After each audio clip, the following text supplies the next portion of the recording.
A coalition of Syrian rebel groups, Hayat Tahrir al Sham, has taken full control of Syria's northwestern province of Idlib.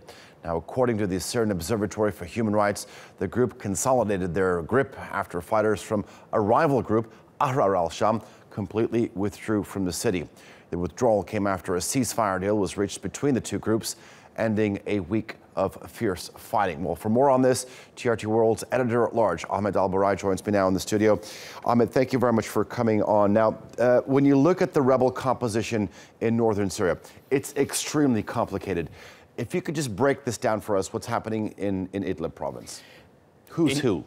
In Idlib, we have two predominant rebel groups that have been relocated from Aleppo after the last war in Aleppo. The first one is the Hayat Tahrir al Sham, which is previously known as Jabhat al-Nusra or al-Nusra Front, and you have Ahrar al Sham.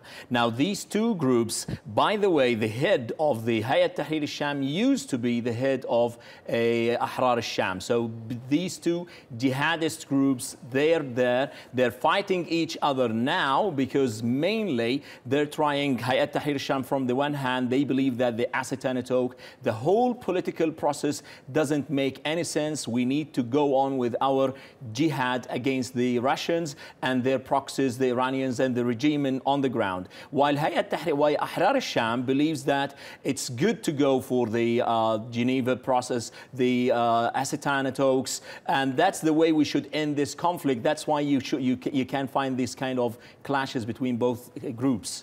What's the significance of Idlib province in the general picture? From a strategic standpoint for the regime and Russia, Idlib is a very essential point simply because it overlooks Latakia. In Latakia, you have on the coast, you have the Ahmihim air base, the Russian air base, the permanent Russian air base, the facilities where they carry out all their operations against the rebel groups. That's from the one hand. From the other hand, you have Idlib as a launch pad against the regime forces everywhere. And from the other hand, all the groups, all the rebels who have been relocated from Aleppo are now amassing in that city. So it doesn't make any sense that the regime and its allies will give them the space and the room to retake their breath. They're going to attack them by a way or another. And the problem is, the Hayat Tahrir al Sham doesn't agree with what we know now as the de-escalation zones. So eventually, they either choose to be part of the process, the negotiation process, and they accept the de-escalation zones that have been agreed recently between Trump and Putin. Turkey is also involved in the process and would be highly interested in having a de-escalation zone. Otherwise, we're going to see the case scenario of Aleppo happening again there. Talking about these de-escalation zones that was set up in the Astana talks, in this latest round in Astana, Turkey and Russia had agreed to send in their personnel, their military personnel, into Idlib province. Is this because of the de-escalation zone idea, or is it to maybe, will they be sort of helping to reduce the tension between Ahrar al Sham and Tahrir al Sham? Recently, Ahrar al Sham have been raising the flags of the revolution, which is something that angered Hayat Tahrir al Sham, who believe that we should be fighting the regime all the way and we should have one flag, which is the Jabhat al-Nusra flag.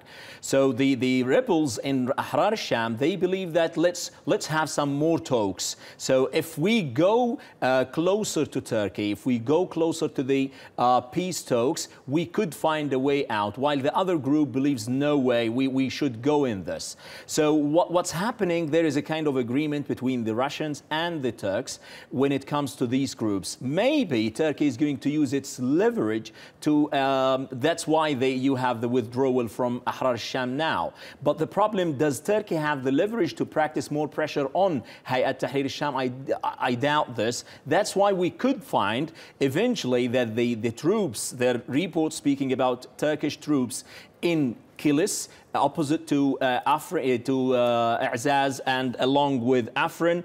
These troops could have two missions. Maybe we're going to see an imminent Euphrates sword, not a Euphrates shield. It's more offensive. These troops could go in order to either first fight Hayat Tahrir al Sham. We could find this eventually with the coalition, with the green light from the Russians, or this may be, and on the other hand, to do this, Turkey is going to take Afrin. So it's two birds with one stone. And President Erdogan had said that we're only pausing Operation Euphrates Shield, so we could actually see sort of the unpausing there too. Ahmed Burai, TRT World Editor at Large, thank you very much. Thank you.